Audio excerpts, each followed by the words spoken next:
Bilkis Bano case में supreme court ने बहुत बड़ा फैसला सुनाते हुए 11 दोषियों की रिहाई के आदेश को पलट दिया है। इसका सीधा मतलब यह है कि इस मामले के दोषी दोबारा जेल की हवा खाएंगे। सुप्रीम कोर्ट ने अपने फैसले में कहा, एक पीड़ित की तकलीफ का एहसास भी सभी को होना चाहिए, चाहे वो किसी भी धर्म या संप्रदाय से जुड़ी हो। बिल्किस बानो केस के दोषियों की सजा माफ करने का अधिकार गुजरात सरकार के पास नहीं था। गुजरात हाईकोर्ट के फैसले को छिपाकर बिल्किस के दोषियों ने मई 2022 में सुप्रीम कोर्ट का फैसला लिया। ये फर्जीवाड़ा था।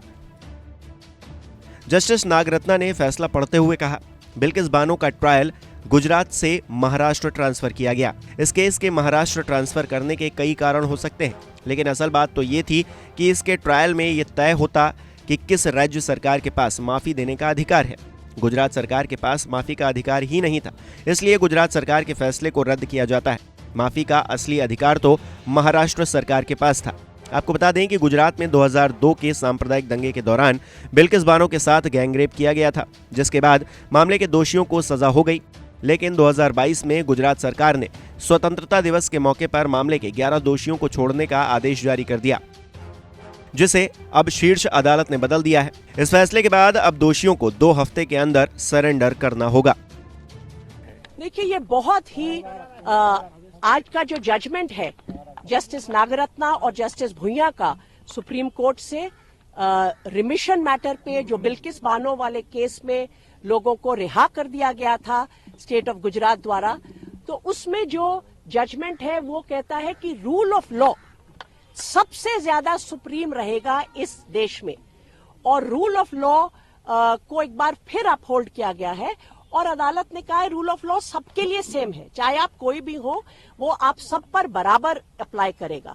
मैं तो ये कहूंगी कि इससे एक भरोसा जो हम सब देशवासियों का है रूल ऑफ लॉ पर, उसका एक बार फिर हमारा भरोसा इस पर वापस आता है कि हाँ, रूल ऑफ लॉ अदालत हमेशा अपहोल्ड करेगी, चाहे सामने कोई भी खड़ा हो।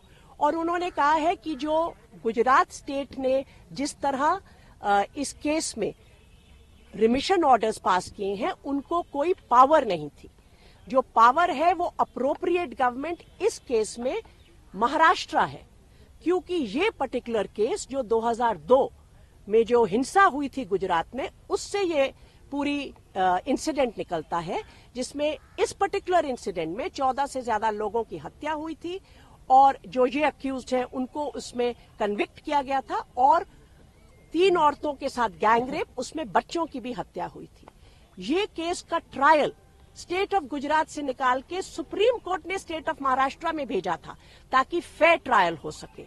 वहां पर कन्विक्शन होती है स्पेशल कोर्ट में, वो कन्विक्शन सुप्रीम कोर्ट तक अपहोल्ड होती है। उसके बाद ये रिमिशन जो स्टेट ऑफ गुजरात देता है, ना तो कोड ऑफ क्रिमिनल प्रोसीजर में उनको इसकी का अधिकार है, ना सुप्रीम कोर्ट की जो कॉन्स्टिट्यूशन बेंच की जजमेंट्स है वो इसका अधिकार देती हैं।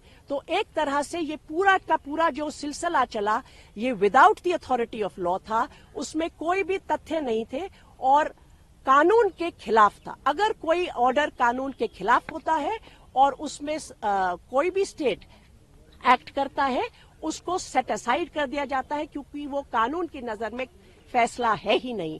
उसको सेट असाइड करते हुए कोर्ट ने इस बात पर बहुत ध्यान दिया कि भाई ये लोगों को लिबर्टी मिल चुकी है, पर्सनल लिबर्टी और रूल ऑफ लॉ का क्या रिश्ता होगा, उसमें क्या इनकी लिबर्टी वापस ली जाए। वो सारी बातों पर बहुत गौर करने के बाद अदालत ने ये फैसला किया कि ये लोगों को वापस जेल में अभी जाना होगा, ताकि रूल ऑफ लॉ का पर जो इस देश टिका हुआ है, कोई भी हो, उसमें लॉ सबके ऊपर बराबर चलेगा।